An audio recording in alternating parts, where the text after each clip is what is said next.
Hey guys, what's up? So I just made an unexpected stop here at a place called Museum of Man.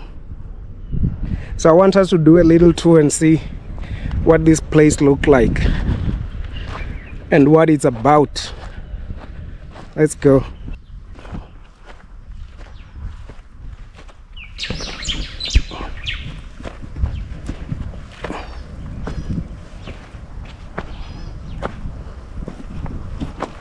So I forgot to tell you, this place is only a few kilometers from the Echo Caves.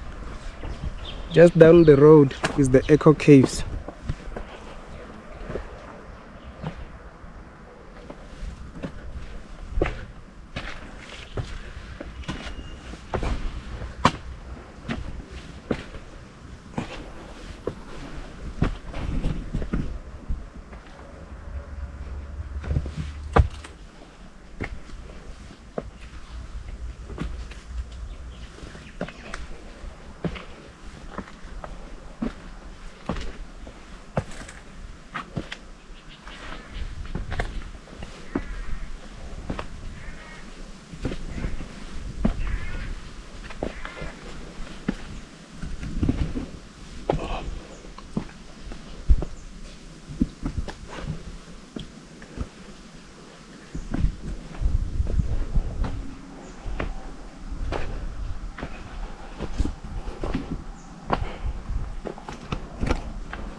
Okay, my name is Jacob, and you are welcome into our museum. Thanks, man. Okay, so the first panel will explain to us about the formation of the shelter, about how did the shelter end up being like this. How did the shelter form? The rock shelter formed through slow geological processes such as dissolution by underground water and the roof collapses. Because the angulars that can be seen above us on the Dolomite Cliff is the result of the collapses of the cave. You can see some of the blocks down here. All the blocks that can be seen down there collapsed from the roof of the cave. Okay. So it was closed, so it collapsed. So after it collapsed, the first group of people to use this shelter was the Bushmen. The Bushmen used this shelter for a period of more than 150,000 years ago, according to the dating of the sediments, because the sediments inside the shelter are almost 13 meters deep, but now the archaeologists are already excavated 8 meters deep. You will see the different layers of the profiles up there where they have been excavating. So after the Bushmen, the Pedi also used this shelter, but the Pedi used this shelter to hide from the Swazi attacks and the Voortrekkers during Anglo-Boer War, especially in the mid-1800s. So when we walk around the museum, we'll see some of the things that will prove to us about the San, Pedi, and the Voortrekkers.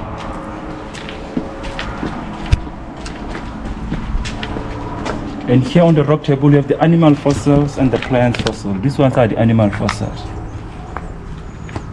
Like the bones. Yeah, like the bones, the white part is the bones. And these are the plant fossils. You can see some fossilized leaves here. Yeah, yeah.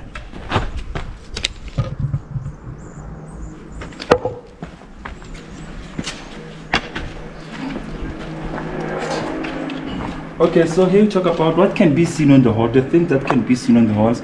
The first thing that appears on the wall is the grooves. You can see there's some presence of grooves, thousands of grooves all over the rock. And it's the Bushmen who made these grooves.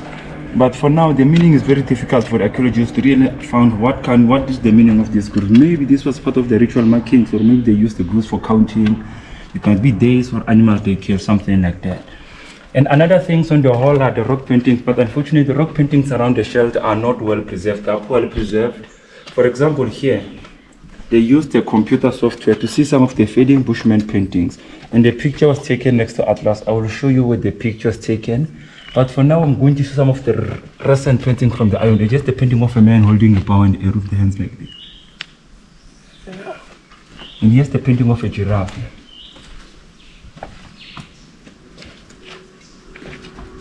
And another one, that one is very clear. Someone on top of a horse.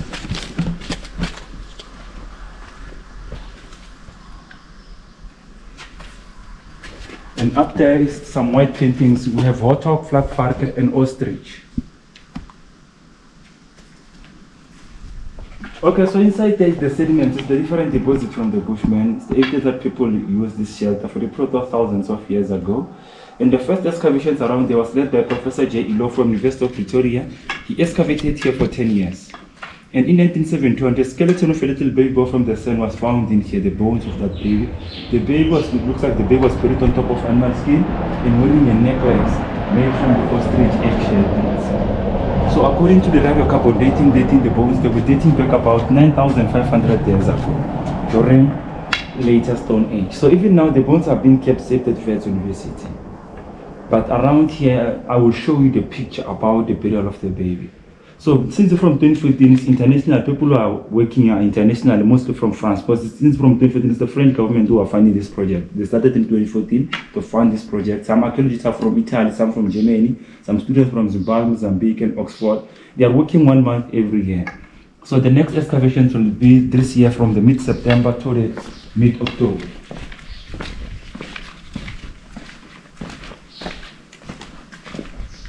And these are the signatures of the Voortrekkers. J.G. Dyer, October 21, 1871, Parsons, 1869, and E.N. And here talk about how old the sediments are dating. The oldest one is 150,000 years ago, which is Middlestone, it lasted until 75,000 years ago.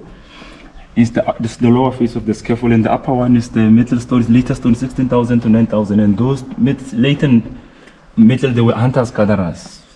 Period. After the hunters-gatherers period came the Iron Age, the farmers. It was plus minus 1,000 to 2,000 years ago, the farmers.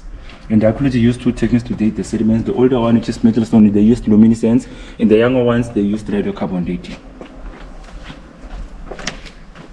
And on the table, we have some few of the examples. All these things are from this through excavations, like the ochre that they used to crush to make paintings, and some stone tools that they used to cut. All these are the stone tools. All these things are from the sediments during excavations, and some wild animal bones.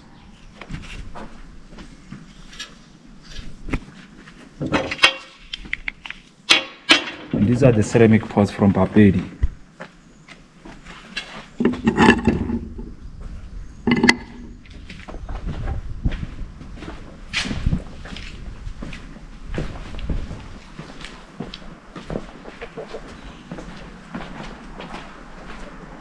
And this rock was used by the Pedi people to prepare animal skins for clothing, to make clothes with the animal skin, to wrap the skin.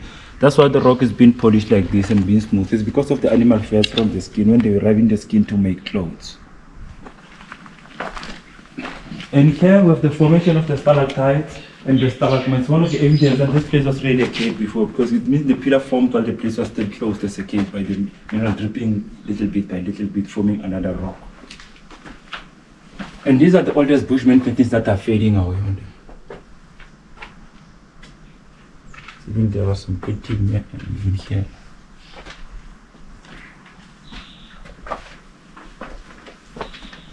And here's the burial of the baby. You can see how the baby was found in there. You can see the position of the head, and here's the necklace that the baby was wearing.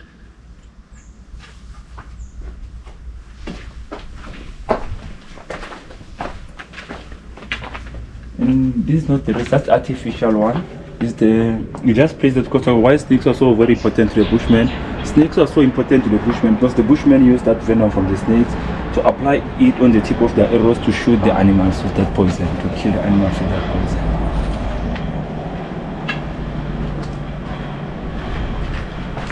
And the white dots here is some of the places where the Bushmen lived in South Africa. All the white dots, the stone age sites. For us, we are here. Another place close from us, Bushman Rush, is the Hidden Scrans. But Hidden Scrans is not open for public, it's only for excavations. And these are the ostrich eggshells from deeply fractured. The Bushmen used ostrich egg to make different things, to make bottles, to make containers. They were also able to decorate them, some engraves. Now they are different in color because they were burned.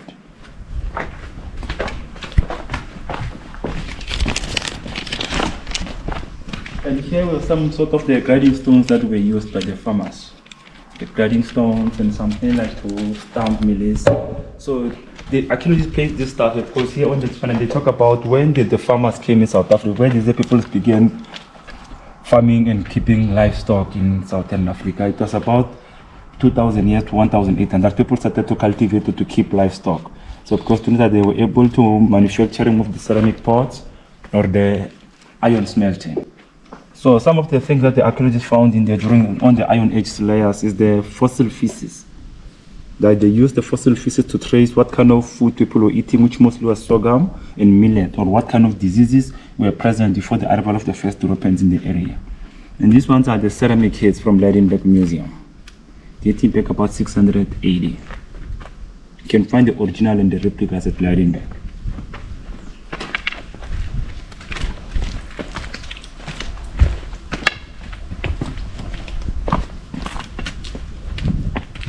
Okay, so inside here we have the collection of the heads. Over here we have the lower jaw of the young elephant. It's the lower jaw of the young elephant.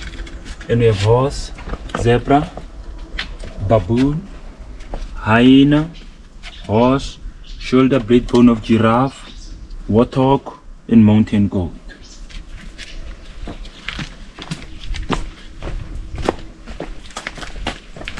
And some of the bones were stored in here. Maybe might be probably from Voortrekkers or from Pedi.